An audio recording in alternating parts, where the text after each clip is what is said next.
Здраво, добро вечер.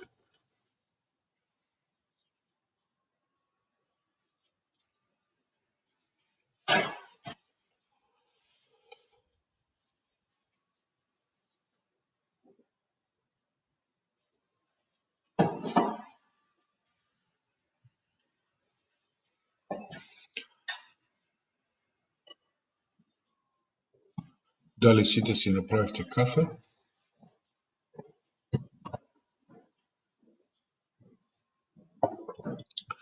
Добро вечер за тие се слушаат, еве веќе некој почна со коментари. Денеска имаме една тема како продолжение на претходните две. Ако се сеќавате, првата тема беше што е тоа што треба да се направи на почетокот од цела оваа состојба и оваа опасна околина.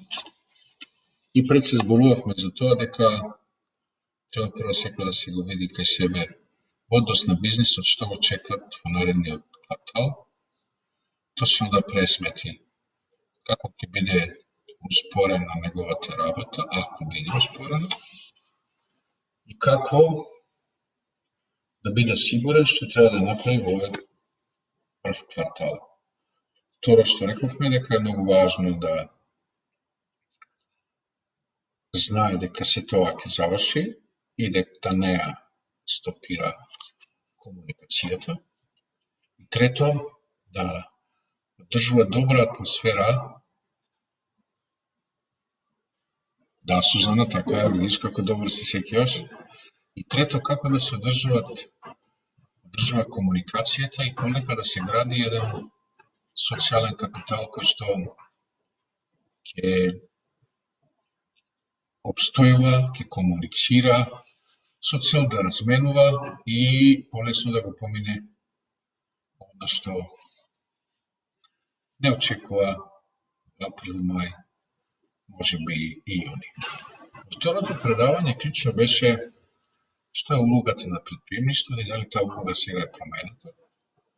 Што е тоа што треба дополнително да се додаде на сето ова, а тоа е дека сепак предприемачот комуницира со идеја, дека околу таа идеја создава истомисленици, ја шири размената и правевме една вежба како да одржиме секогаш високи фреквенции. Ако се сеќавате, имаше ниво на керци на секоја наша човечка фреквенција и кои фреквенции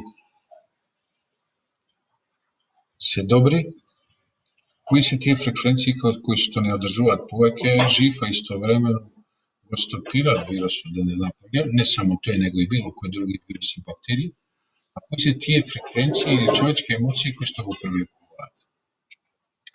За да на крај малку повеќе повежбаме за тоа што е клучниот предмет на размена во предприемништвото во 21 век или она што го велиме се повеќе век на економија на знаење.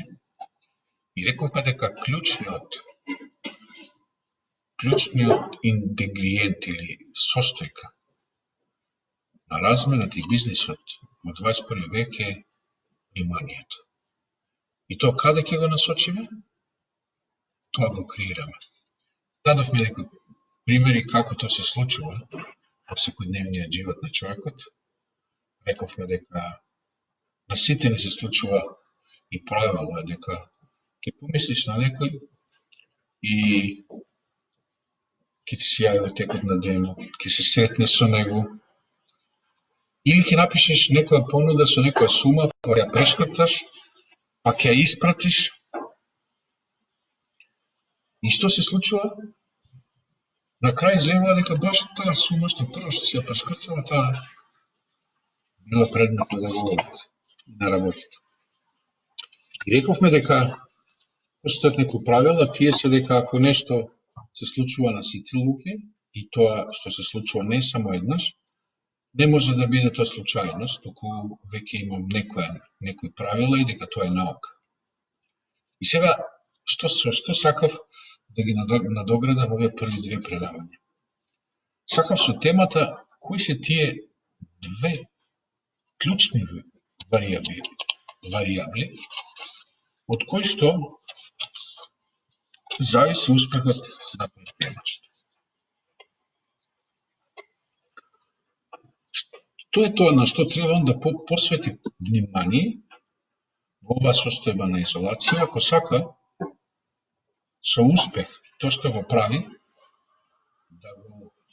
да се ефектуира како резултат или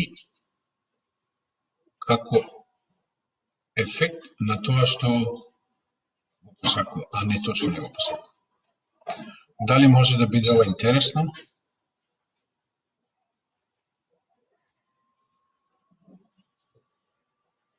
Прашање? За сега сите се во исчекување, во ред. Значи, кога се работи во бизнисот, и ќе повторам, бизнисот го подразбира многу едноставно, размена на производи или вредности за пари, тогаш во таа размена, која што ја карактеризиравме како размена на зборови, тоа многу доминира, 70% во човековата размена, размена на идеи, размена на производи и услуги, размена на имот, и во таа размена она на што сите сме фокусирани е дека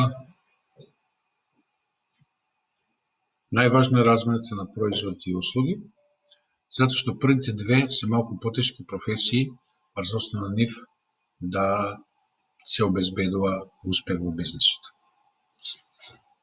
Истовремено, на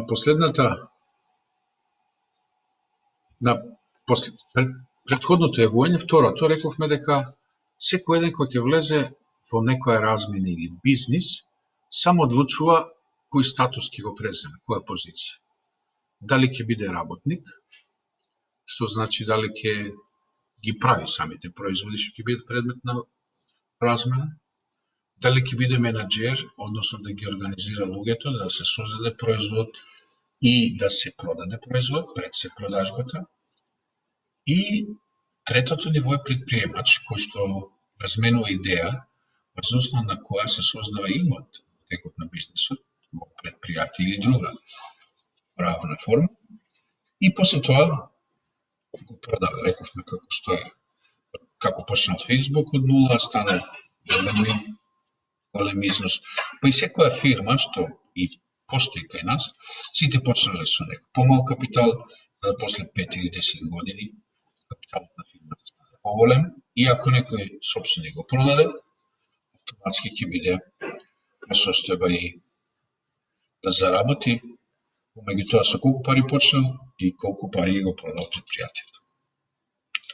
Ова е едно мало подсетување на првите две обраќања. Зошто? За да дојдам до еден почеток на темата, кој што во суштина одредуваат кои промени може да во оваа состојба во која што се наоѓаме да се случуваат. Двете клучни варијабли за предприемачот во време на изолација се прво самиот бизнис, а второ брзината со која предприемачот е волен. Волен значи сака да се менува себе си или да ги менува работите. Што значи првата варијабла? Првата варијабла значи дека од самиот бизнис зависи што може да се направи. Во суштина, во бизнисот има три основни едноставни работи. Прво, како се создава некој производ или услуга, на кој начин станува производ или услуга. Второто е, како се испорачува тој производ или услуга до корисник. И третото прашање е, која е грижата за тие што го користат производ. И сега, од бизнис до бизнис има разлика. Јас направив една многу едноставна поделба на бизнисите во однос на оваа размена, кој што во суштина значи дали може да се направи нека голема промена или не. Ако се гледат бизнисите, ќе се види дека едниот тип на бизнис е кога луѓето доаѓаат кај тој што го произведува, за да го користат. И во оваа ситуација, кога движењето на тие корисници е закочено, бизнисот е стопиран. Пример. За ресторан треба да дојдат луѓе во ресторан. За туризам треба да дојдат луѓето на туристичките места. За авионите, за аеродромите или авиокомпаниите, треба луѓето да се движат за да ги користат услугите. И вториот тип на бизниси, кога производот или услугата доаѓа до нив, до луѓето. И сега во првиот тип на бизнис, многу потешко е со мали промени да се задржи бизнисот. Мора да настанат многу покрупни промени, многу подруг начин на действување, на делување, делот на да се направи нова услуга, да се оперира на друга бизнис основа и така натаму и така натаму. Додека во вториот тип на бизниси, кога производот може да се испорача до корисниците, тогаш самите промени се можни. И најголем дел од тие бизниси се оние кои што не се попречени во производите, меѓутоа попречени е дистрибуцијата и доставувањето или ставање на располагање за користење од страна на потрошувачите. И сега рековме дека тие се ненадминливи бариери. Меѓутоа најчесто луѓето заради тоа во состојбата во која што сме се обесхрабруваат и така натаму, меѓутоа во суштина, како што спомнав и претходно, секој од нас сега многу повеќе треба да биде работник и многу повеќе да продуцира. Како пример, да кажам во мојот бизнис, во делот на обуки, настани, едноставно заради тоа што учесниците мора да дојдат на одредено место, тој дел стана малку потешко. Меѓутоа морам да ви кажам за некои си 3 до 4 дена многу алатки ги поминав и тоа ќе биде некој мало изненадување за тие што ме слушат за крај, да ви кажам што ќе добијат плюс како размена со мене од ова предавање. Сега до сите вас што се тука, постоја едно прашање. Каква е размената во вашиот бизнис? Дали потрошувачите или корисниците треба да дојдат кај вас или вашиот производ или услуга може да испорачате? Еве пола минута, тие што се во првиот бизнис, значи луѓето мора да дојдат кај нив за да ја користат услугата, нека напишете единица. А тие што можат со својот бизнис да ги испорачуваат производите и услугите до потрошувачите и до луѓето, нека напишат двојка. Еве, поразмислите малку на пола минута, каков е вашиот бизнис? Треба вие да одите кај нив, физички? Дали тие треба да дојдат кај вас? Или има можност вашите производи да стигнат до потрошувачите лесно и они да ги користат.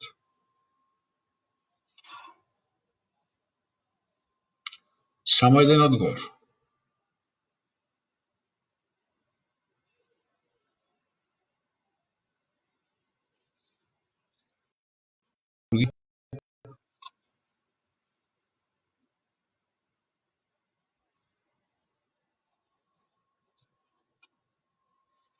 Другите не се расположени.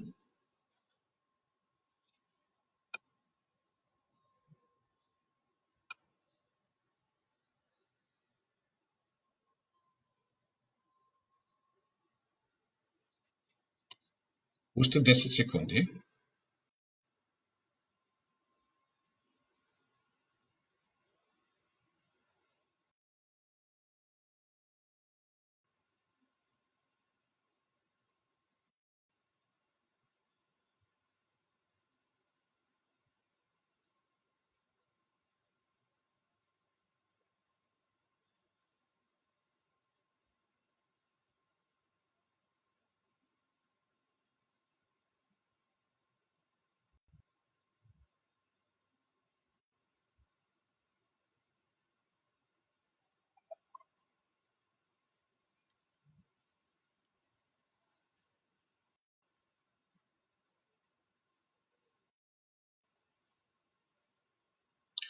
Во ред.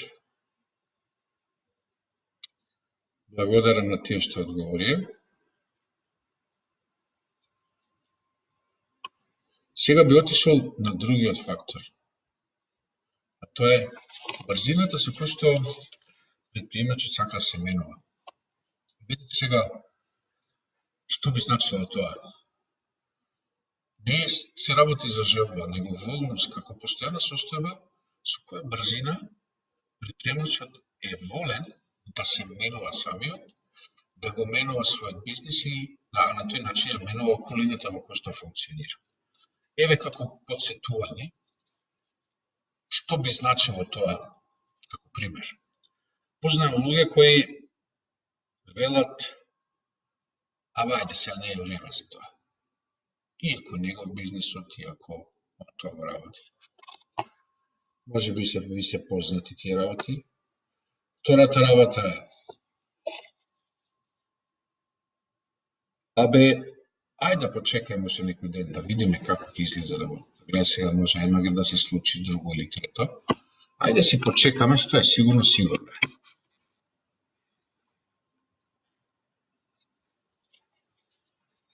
Би се познати тие луѓе. Или многу вообичаена ситуација е, зошто брзаш, зошто сакаш да завршиш брзо работата? Да ја завршам, после да седна да се одморам. Следна работа, да завршиме ради реда, за да не се случува работа. И сега секој еден од сам, поединечно одлучува со која брзина сака да ги воведе промените. Затоа што имав некои искуства, каде што лично сам требаше да почнам сосема од нула, почеток, и видов дека ако сакаш, ти сам, да ако бидеш волен, многу брзо можеш некои работи да ги прилагодиш. Пример, како брзо да направиш твоја презентација, да биде како видео, да не бидеш ти постојано присутен. Како можеш точно го работиш со алатки да го директно од компјутера да го снимаш или од веб страна, без да треба многу да се мачиш со print screen, page screen и така натаму, па да ги префрлаш тие као слики и така натаму. И плюс дори до ситуација каде што буквално може да се снима презентација заедно со говор, во комбинација со повеќе медиуми. Фактички се тоа оно што се испорачува и што се испорачувало во живо, тоа многу брзо може да стане испорачливо, не само еднаш, него снимено и да биде испорачувано повеќе пати. И затоа, реално, од 2-3 дена да се стекнат такви способности за потребите на бизнисот. Прашањето што би сакал во однос на овој дел да го поставам следен. Од кој став ваш го ја одредува брзината со која што сакат да се менувате? Јас ви кажав некој од сега што јас сум ги слушал најмногу, меѓутоа било добро да поразмислите на 30 секунди кој став го користите врз основа на кој што зависи брзината на тоа што сакате да го смените или на тоа што сакате да го наработите. 30 секунди.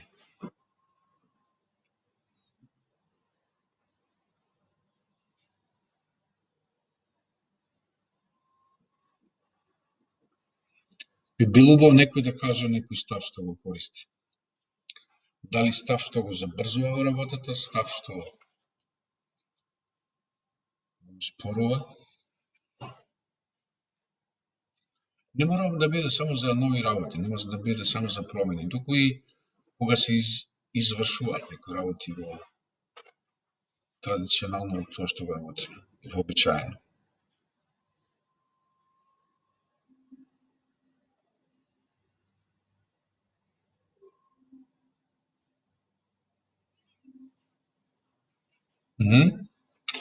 Да бидам ефикасни и иновативни. Корект.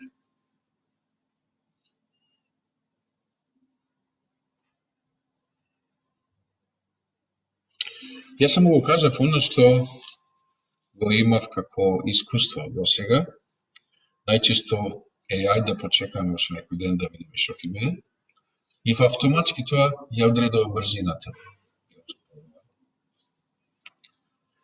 Или сега не е баш најдобро време, дај да почекаме уште малку. Или ајде да го завршиме побрзо, па после имаме повеќе време за други работи.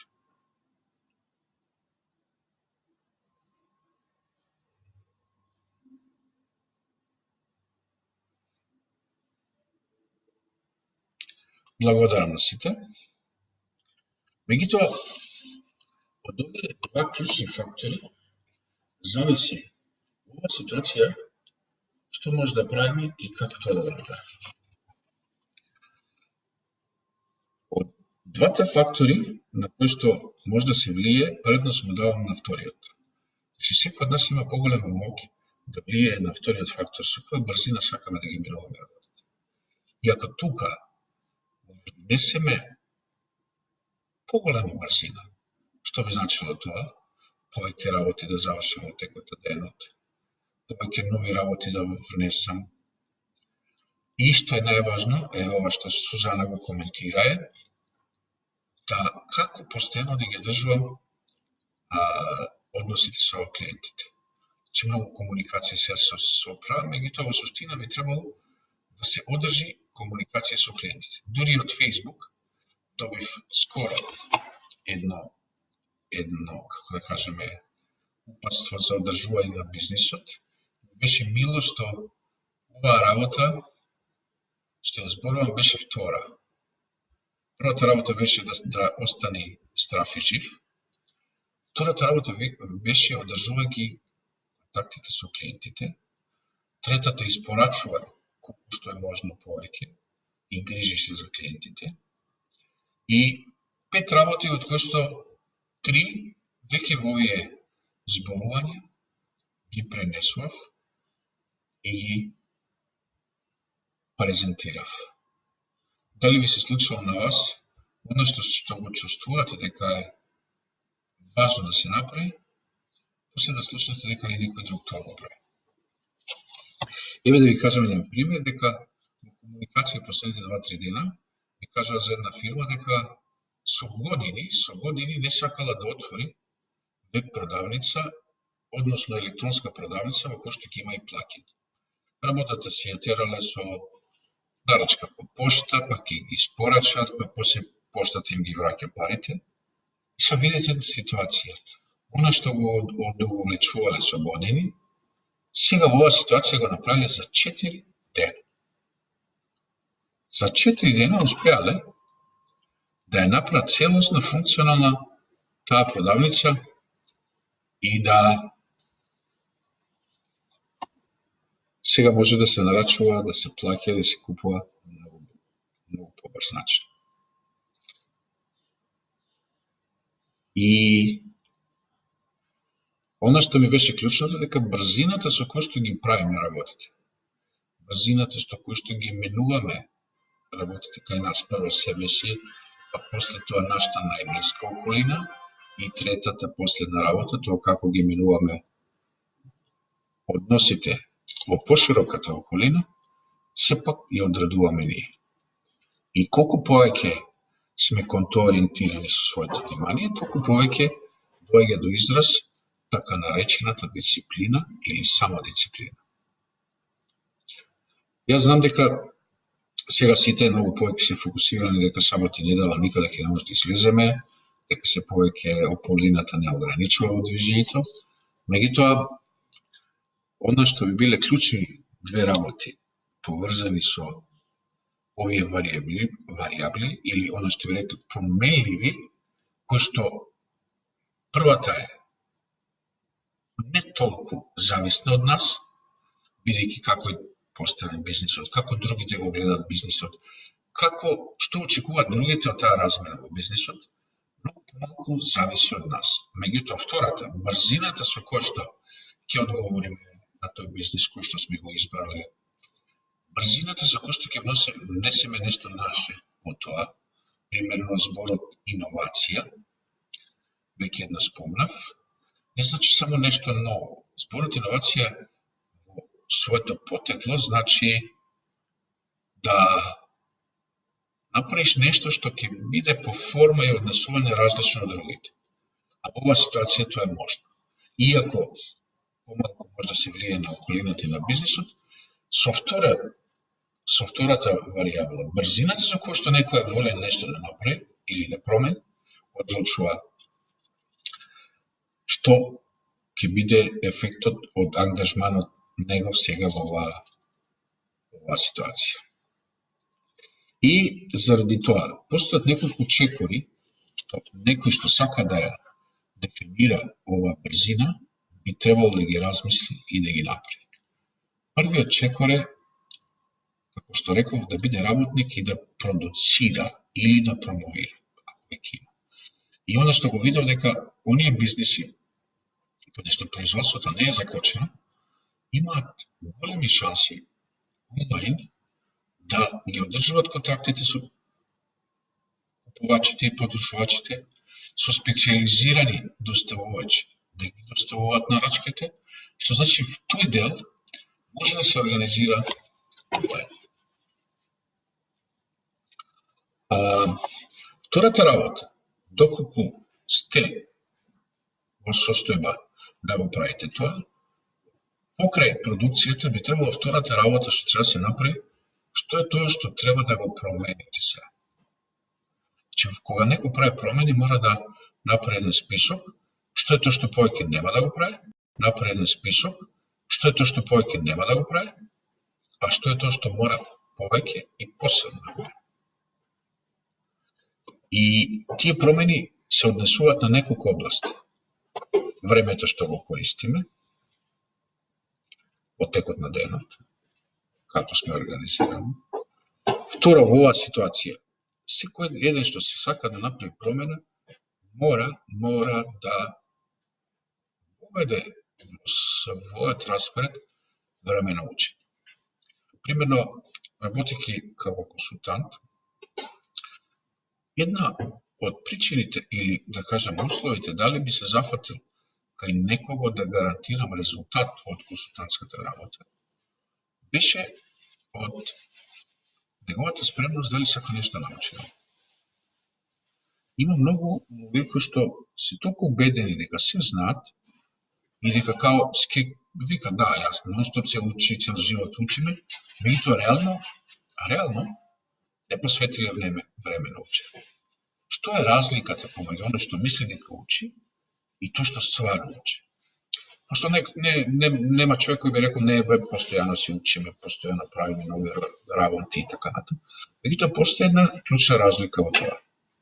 Разликата е тоа што на вистина е фокусиран на учење, секогаш знае тоа што ќе го научи, зашто ќе го употреби.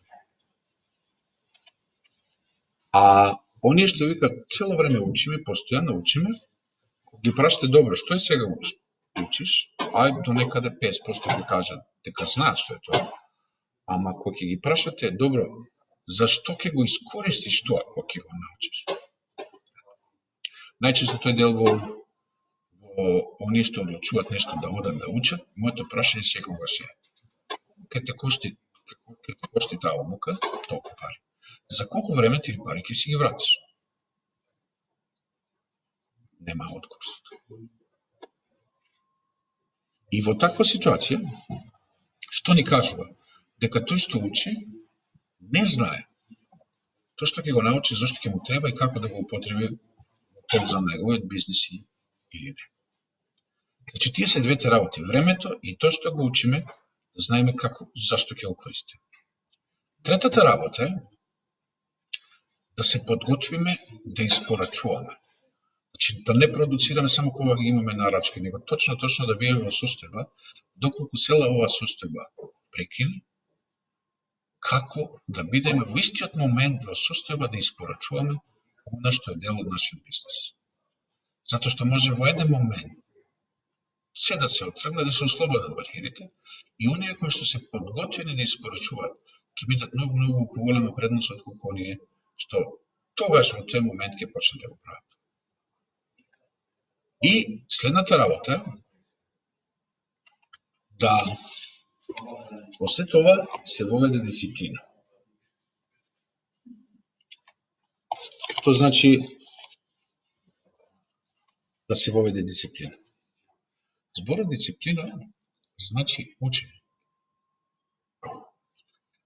Или воведувањето дисциплина значи контрола на тоа што учиме за да ги смениме работите.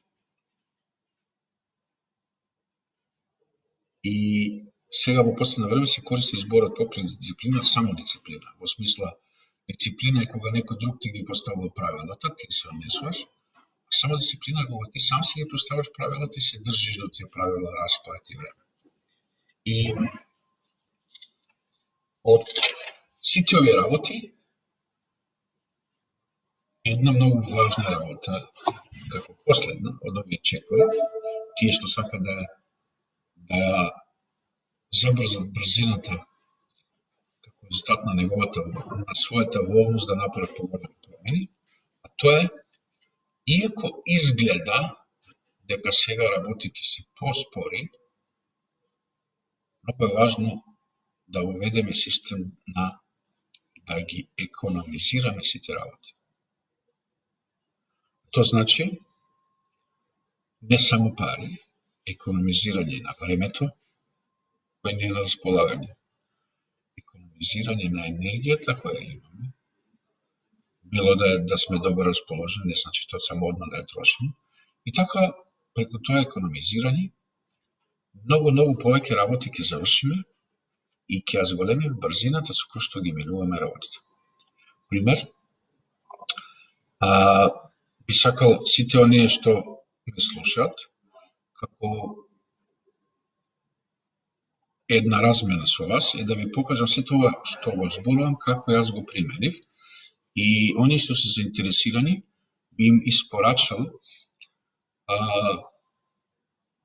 видео, во кој што, кратко видео, во кој што ќе може да видат како својата презентација може да ја направат како филм.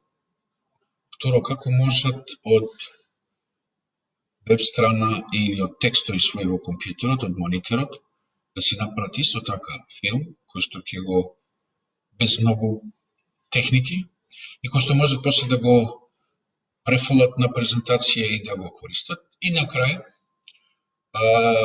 чисто една демонстрација на тие две техники, како може да се брзо отвори бесплатна виртуелна продавница.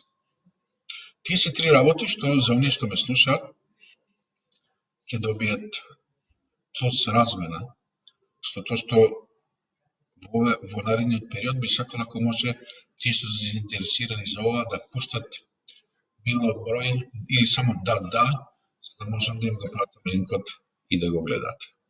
Со еден збор, после тоа ќе можете и што сакате веднаш, после гледањето на видеото, да го применат за својата работа, во тоа што го работат, да го применат директно во својот бизнес. Со тоа што би ја зголемили брзината од учење до примена на тоа што го научили и брзината да воведат промени во својата работа. Ве очекувам.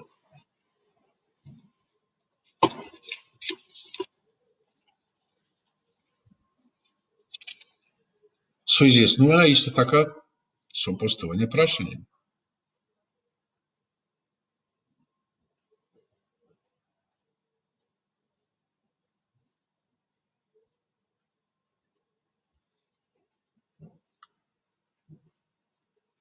Како што ветив и прошлиот пат, се тоа ќе биде пократко. Сега овде завршуваме со тоа што останува видеото ќе биде на Facebook и сите оние што сакаат да добијат линкот со овие две многу едноставни алатки, кои може да ги применуваат веднаш, да го добијат на нивниот Facebook профил или за оние што веќе комуницираме и имам нивните мејли, ќе им го испратам по имейл.